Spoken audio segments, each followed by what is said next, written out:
People. I'll start with people. I'd like a typical Roman.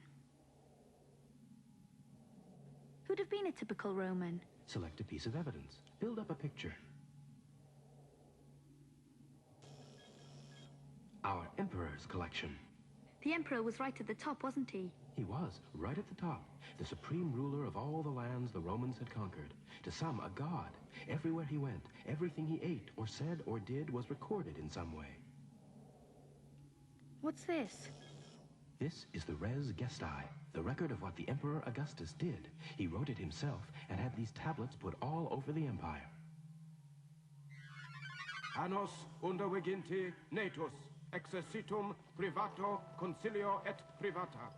In pensa comparavi. I don't understand. Don't you speak Latin?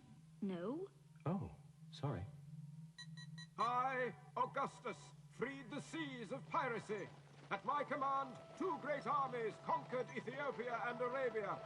Vast enemy forces were cut down in battle and many towns captured. I, Augustus, brought peace to the furthest frontiers of the empire. I built the Senate House, restored the Capitol, built baths, libraries, aqueducts, markets, and 82 temples of the gods in the city of Rome. 3 times... Did he really do all that? Or was he just showing off? Try another opinion. Philo of Alexandria, who wrote during Augustus's lifetime. Augustus was known as the emperor who calmed the storms crashing everywhere against the Roman Empire.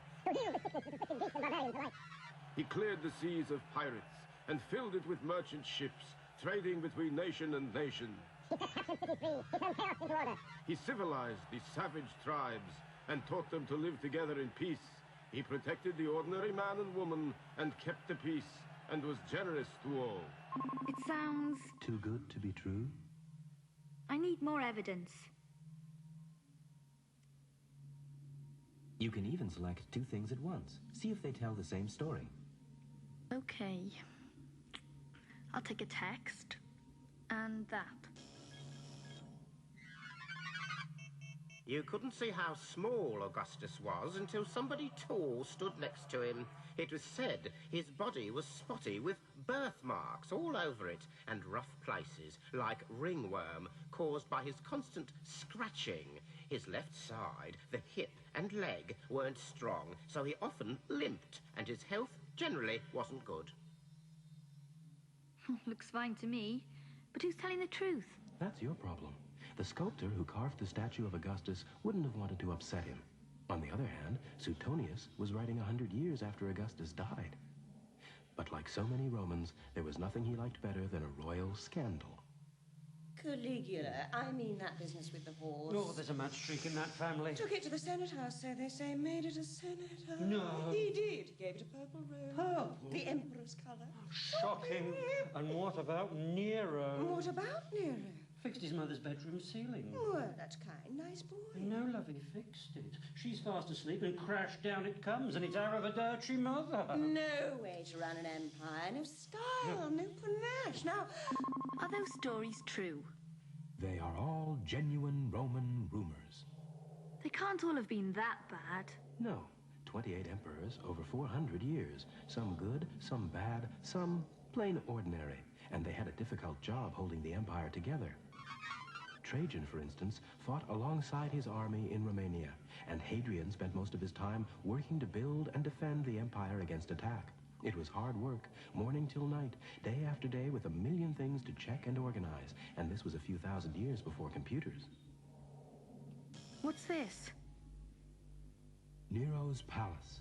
Select Suetonius's description and use the probe function to take a look around. It is now under your control. Try the step function. The entrance hall is large enough to contain a huge statue of Nero himself, 120 feet high. The pillared arcade runs for a whole mile. An enormous pool is surrounded by buildings made to resemble cities. Everything in the palace is inlaid with gold and highlighted with gems and mother of pearl. There are dining rooms whose ceilings have rotating ivory panels to sprinkle flowers and pipes to spray perfume on those below. It's hard to imagine. You just have to do the best you can with the available evidence. You can take more. I've had enough of emperors. Anyway, they're not typical Romans. The Queen's not typical. Emperors considered themselves first among equals, but they were at the top of a very ordered society.